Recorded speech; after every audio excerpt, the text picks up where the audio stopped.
Your name, when and where you were born, and a little about your childhood. My name is Edna E. I was born in Montevideo, Uruguay.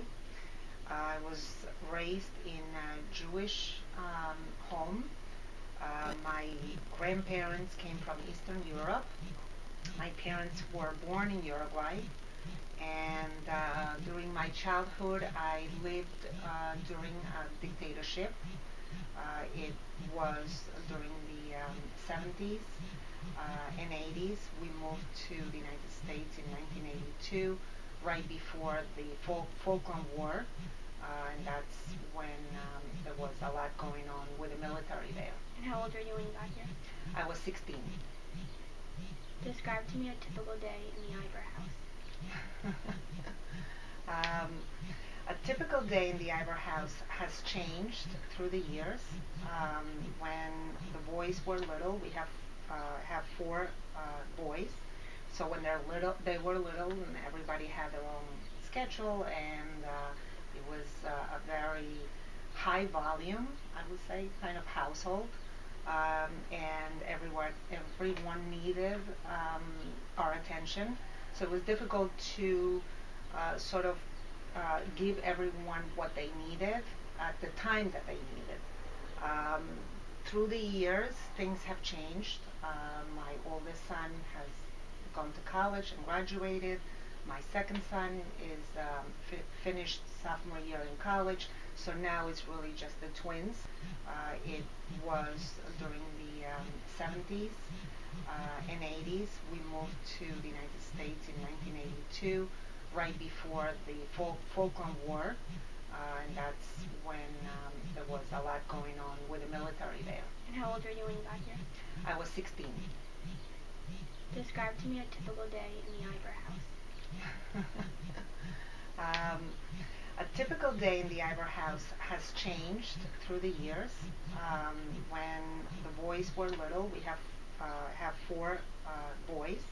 So when they were little, and everybody had their own schedule, and it was a very high volume, I would say, kind of household. And everyone needed our attention. So it was difficult to sort of give everyone what they needed at the time that they needed. Um, Through the years, things have changed. My oldest son has gone to college and graduated. My second son is finished sophomore year in college, so now it's really just the twins who are going to be 17.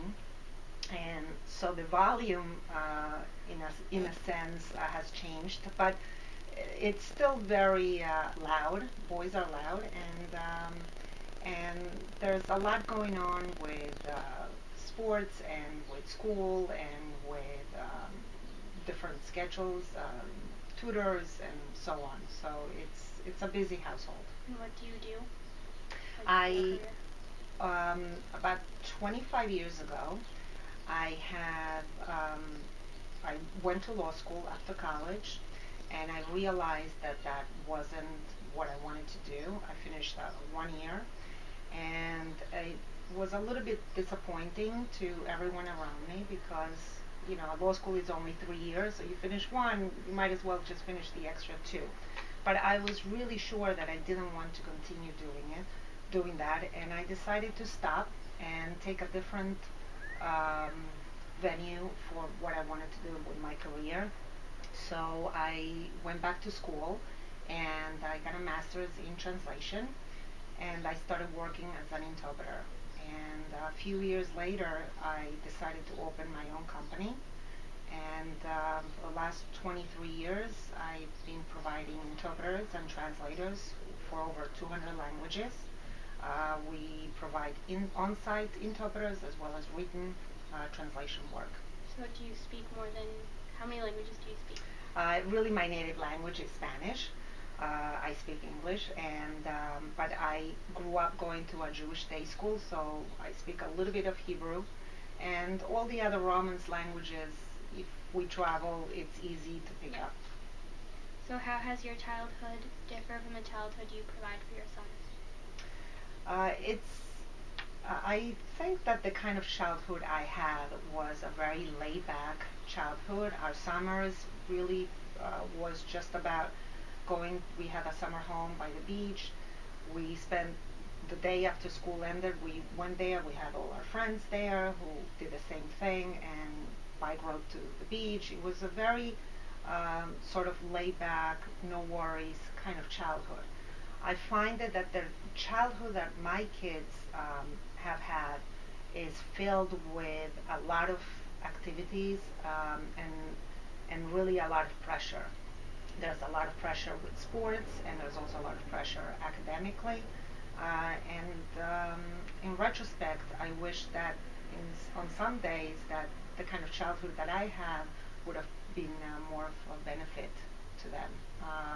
But the world is different today, and I think it's when I go back to Uruguay, I realized that the kind of childhood that I had or my generation had, nobody has anymore. The activities are just as prevalent in developing countries as it is in the United States.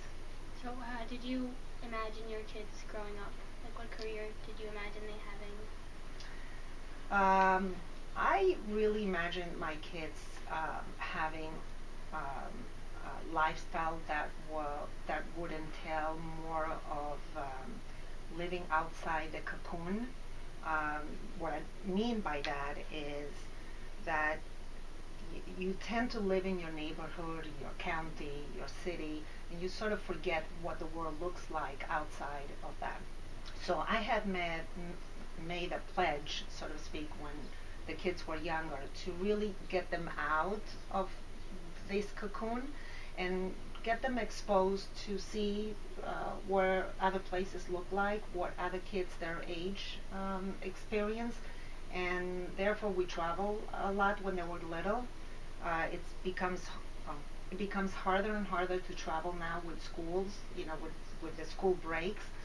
But this summer, I'm having intention of taking Sam and Cole, who are 17 twins, to Uruguay. They're going to be doing a project that's called Project Shoah. It's a Holocaust project we have friends involved with that.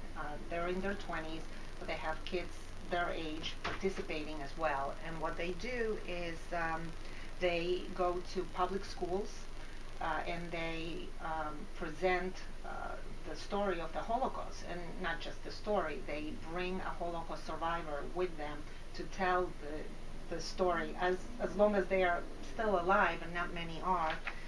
So I think that's going to be a great experience for them, and also they will be exposed to playing basketball with the Uruguayan team, which I think, aside from the fact that it's fun and it will be fun for them, it will be an experience as to what the relation is between the coaches and the players. It's a little different than it is as it is organized in here. So I think it'll be a great experience. So tell me about the day you found out Alec wanted to enlist in the Navy. Okay, there's a little different in the terminology that a lot of people use with enlisting in the Navy. Is really different than what he did. Many people enlist in the Navy or in the Army after high school. What he decided to do, and what we agreed to support him on, was instead of enlisting in the Navy, he was going to go to college, and he was going to get a college education. And in order to do that, he had to get an appointment, a congressional appointment, and had to get accepted at one of the three academies, which are the Naval Academy, the Air Force Academy, or the West Point. There's also the Coast Guard Academy as well. But all those four schools are colleges that you get a 4-year education. When you enlist in the Navy, you don't have that opportunity. You're basically enlisting and you're working for the Navy, and you have a commitment to be in the Navy. The difference here is once you finish college, then your commitment starts, and it's different depending on what the selection is. What was your reaction when you found out that that's what he wanted to do? I was not sure that I understood really what what he wanted to do. My experience, as I mentioned earlier, and I alluded to the dictatorship that I lived through when I was a teenager. I was not sure that I wanted to have anything to do with the military, whether it was in South America or in the United States. But I had really no idea of what it entailed. So my reaction really was, let's find out about it, let's do the research, and let's see if this is what his dream was. We were going to be fully supported as long as he was getting a college education and as long as it was something that we could live with. Do you think anything influenced him? People or events influenced him to want to join?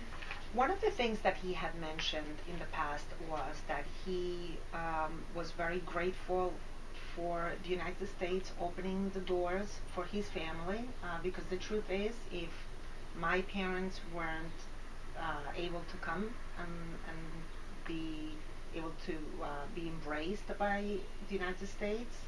When we came here, my parents were immigrants, and of course, my siblings and I were immigrants. And I think he felt that it was a way for him to give back, in addition to, serve his country and say thank you. Some people had suggested to him, because he went to a Jewish day school, that perhaps it would have been better for him to join the IDF, which is the Israeli army, since he had much more of a connection with that throughout his entire high school career, with Zionism and Israel being so prevalent in discussions at school.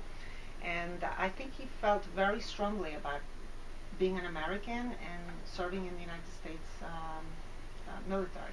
Has your everyday life changed since you found out? Yes. Um, one in one aspect was that these were really uncharted territory for us.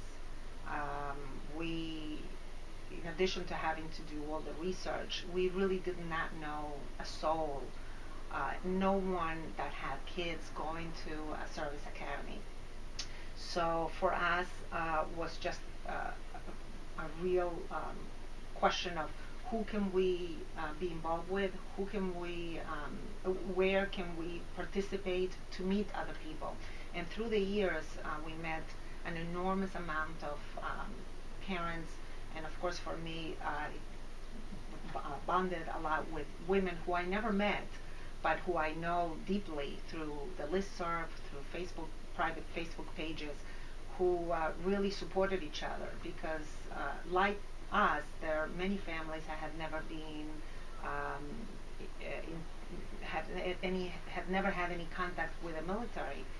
So it's very difficult to just go through these uncharted waters on your own. So yes, things have changed. Do you have any heroes in life? Yes. Many of the heroes that I have may not be the famous heroes, although famous heroes are countless. But many of the people that you encounter that sort of do work behind the scenes, those are the people that really make a difference. And one of the women I met through the Naval Academy was a volunteer. It was volunteering to give advice, and I think without her, she's really a hero. Aside from the fact that she's written a book. She has 4 children who all committed to participate in the military, went through all different service academies. But she had, her name is Elaine Bree. She has written a book called Be Safe, Love Mom. And it's about life in the home front when all her kids were deployed. And she's a real hero because although she hasn't done anything extraordinary like Mandela or like Angela Miu, who's written beautiful poems. She's done tremendous amount of work for the people that had nowhere to go. Also, there's a woman that I don't know if this is the right time, but I wanted to give you this. This is a poem that was written by a mom at, of Naval Academy graduate, and I really don't know her name. She became anonymous, and everyone knows about her, but nobody really knows her name. And may I read it? Mm-hmm. So that it's entitled "From a Mother on Commissioning." Commissioning means when somebody, student at the Naval Academy graduates, that graduate becomes commissioned to the United States Navy as an officer, and my son Alec became an ensign, and we'll go into what the future entails for him. But for now, the poem starts like this. Congratulations, America. You have my son. Sorry. With him go the best parts of me. Sorry. Molded of a stronger steel, tempered by duty and love, through sleepless nights I thought would never end, and fast-flying days with their sunshine and showers now only have remembered. The winsome child is gone, become a man, though in his eyes I still see the little boy's dreams, flashing swords and trumpet calls. Now they call him, I would not say I give him gladly. I know the price that some have paid, but now he's no longer mine to give. He gives himself, takes his place in the long line of those who serve, all the brightest and the best, semper fi. And so, America, when you choose your path, the path that they must blaze, choose wisely, out of love and duty. You have my son.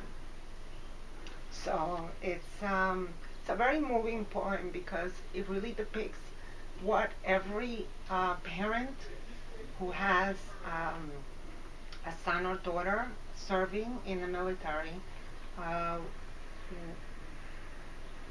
knowing that they are in harm's way or that they will be in harm's way, and they deliberately put themselves in harm's way. You know, we all know things can happen. One of my son's very good friends was killed in the Amtrak train tragedy a few weeks ago, and it was such an incredible tragedy. It's unimaginable for those parents. But when you think that your son or daughter is putting themselves deliberately in harm's way to be able to serve their country, then that puts a little bit of a different spin, because your worries never stop. You learn to pick up the phone from unknown numbers in the middle of the night because you don't know. It could be him or it could be her.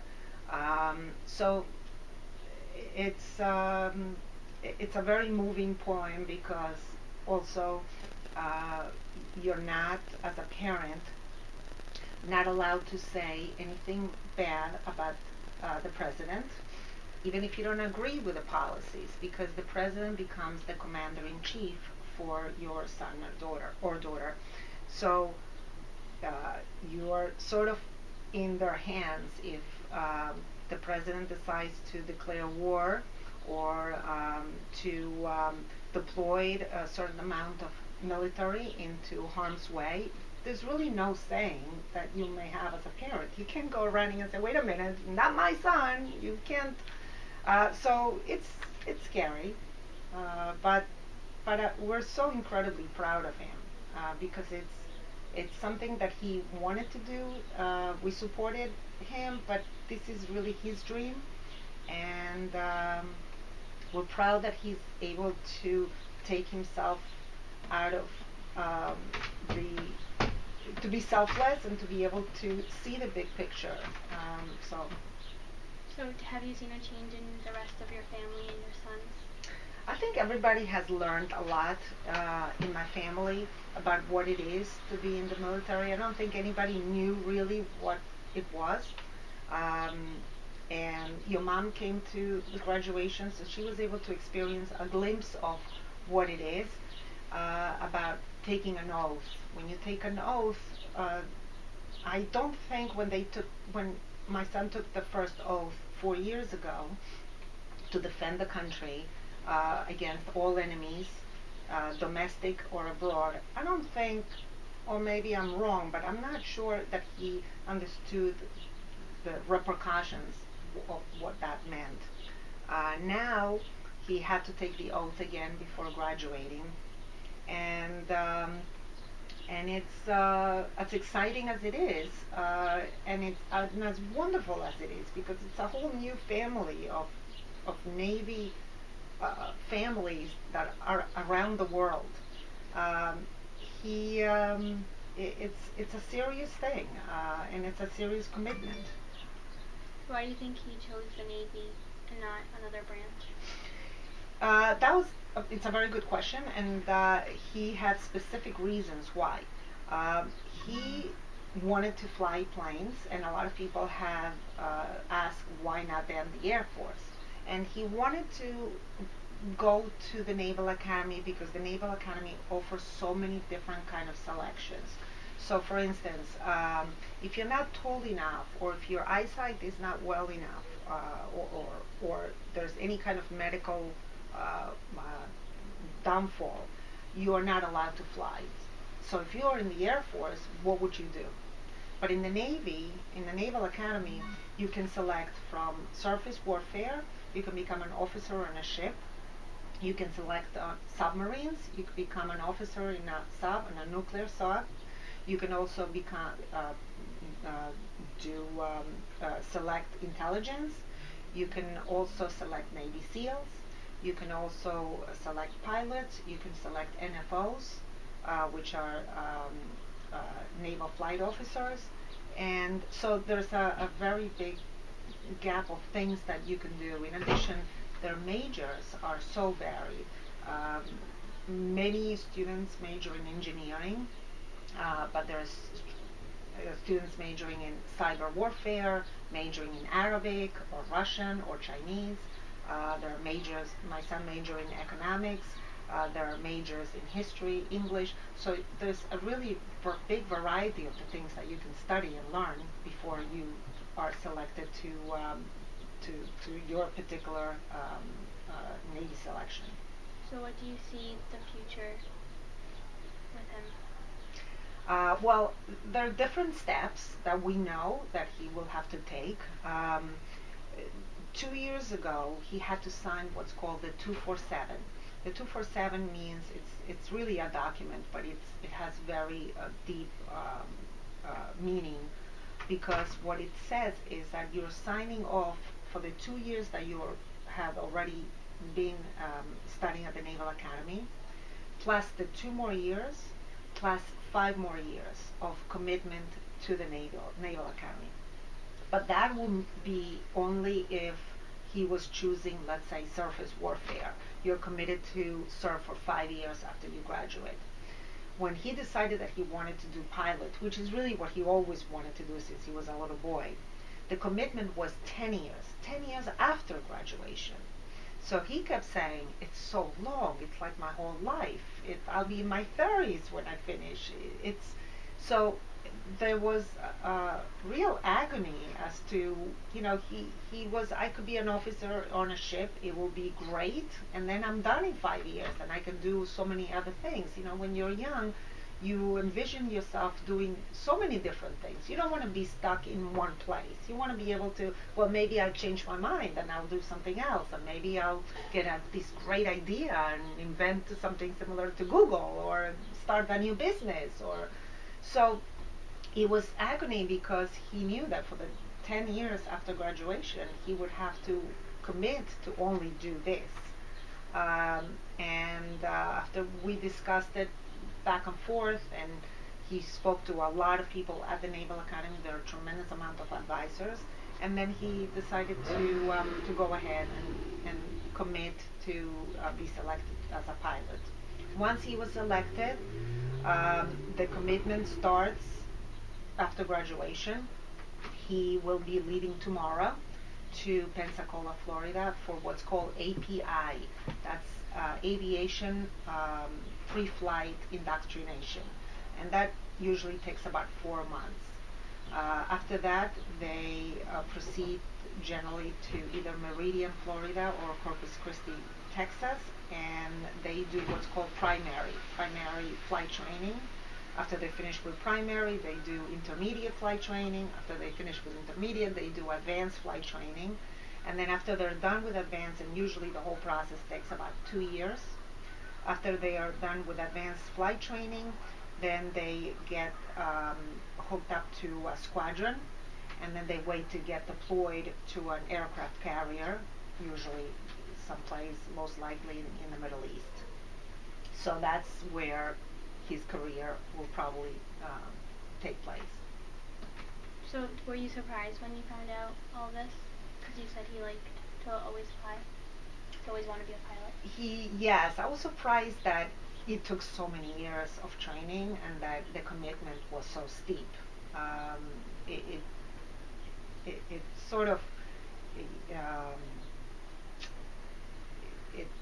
it was a little disconcerting because you don't want him to be away for so long. And the truth is that the Navy basically owns them. So it's not like in school, it's Thanksgiving, they're coming home. You know, there will be many times where there will be an empty chair in our holidays, and you know, he will be in some place, you know, whether it's in the United States the next couple of years, or someplace that we may not even know where he is. So that's it's a very sobering reality. But overall, I think if this is really what he wants to do, then we are here to support him and to just cheer him on. And we're no longer in the vehicle. We're really just spectators now. We're on the outside, and really we have no saying. He's making the decisions, and sometimes he asks what our opinion is, but really the decisions are his own. Is there anything else you would like to add? Yes, I like to. Sometimes people come up and say to us, you know, things like, well, at least he's not deployed in Afghanistan yet. You know, he'll be here for a few years. And the thing that many people don't understand is that in the last 14 months, there have been 10 casualties just in training. Only one was in the Middle East. So the training that he's going to be doing is so severely dangerous that it's you know, we try to brush it off, but we are the kind of parents that want to know everything. Some parents just say, don't tell us what you're doing. You know, we just want to know that you're safe, and that's it. We want to know exactly what he's doing. We're texting, emailing, calling. What are you planning to do today? What do you think? Because we want to know. We feel information is powerful and it's important. And I think, you know, sometimes we sort of bite our lip because people ask or say things that may not really be accurate, and I think the more people that understand what military families have to go through, and I don't mean just parents, I mean siblings, spouses, so many of these, you know, enlisted Navy people who have kids who haven't seen, kids are born and they don't see them. There's really just 1% of the entire population in the United States that's serving the military. 1%. So most people have no connection to the military. Most people don't know anybody that's in the military, or have heard of anybody that they know that's in the military. So I think the support that people can have, can take with, you know, whether it's with veteran organizations, organizations that help veterans when they come back, young kids that come back with PTSD, post-traumatic. Is that like something you fear? Absolutely. because it does. You don't have to be in actual combat to, see your friend die next to you, who's your age. That can happen in any industry, really. Things happen. People get killed in car accidents and so on. But I think the trauma that these kids who are only in their 20s, many of them, go through is incredible. And when they come home, very few people understand what it's like. And I think that the bringing awareness to that is critical. And because it's just 1% of the population, there isn't enough awareness. So the more somebody like you can speak about it, can speak about, what happens to these kids when they come home from a deployment, and what happens when they have to go back, to 4 tours, 5 tours, 6 tours sometimes, go back and forth. They see their kids for a couple of months and then they need to leave again. Those are families that, it's not just the person that is leaving, it's the families that are left behind. Moms without a spouse, with little kids, parents. There are a lot of people that feel sort of very lonely in a way that shouldn't be, because they don't have the support. So. Do you think you want to be someone who can give advice and support? We are involved with some organizations like Hope for the Warrior. Also, there are many organizations that are out there that you want to be part of it. Right now, we're not very vocal, but certainly that's something that may change in the future. Do you think his Jewish education gives him something different than a kid who didn't have that? Yes. Well, the reality is that there's anti-Semitism everywhere, on every campus today. Whether it's about FIFA not allowing Israel to play soccer because they feel Israel is occupying the West Bank, or whether they are boycotting Israeli products, or whether they feel that it should be. I don't want to get political here, but the bottom line is that there is anti-Semitism, and my son has not encountered that much anti-Semitism at the academy, but during one of the award ceremonies, there was an admiral who is Jewish who spoke during his time. He's a retired admiral, which is the highest level you can get in the Navy. And he talked about during the time when he was an officer how he was given a very hard time with anti-Semitism, anti-Semitic remarks, and just leaving them behind. So I'm not sure if he's worried about it. He's never felt that he had to hide that he's Jewish. I think pretty much everyone in his company knew that he was Jewish, and they accepted him.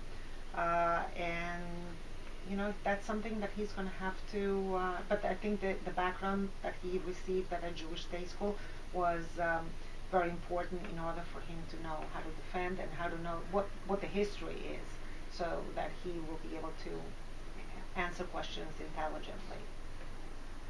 Okay. And as a last thing, I want to give you this.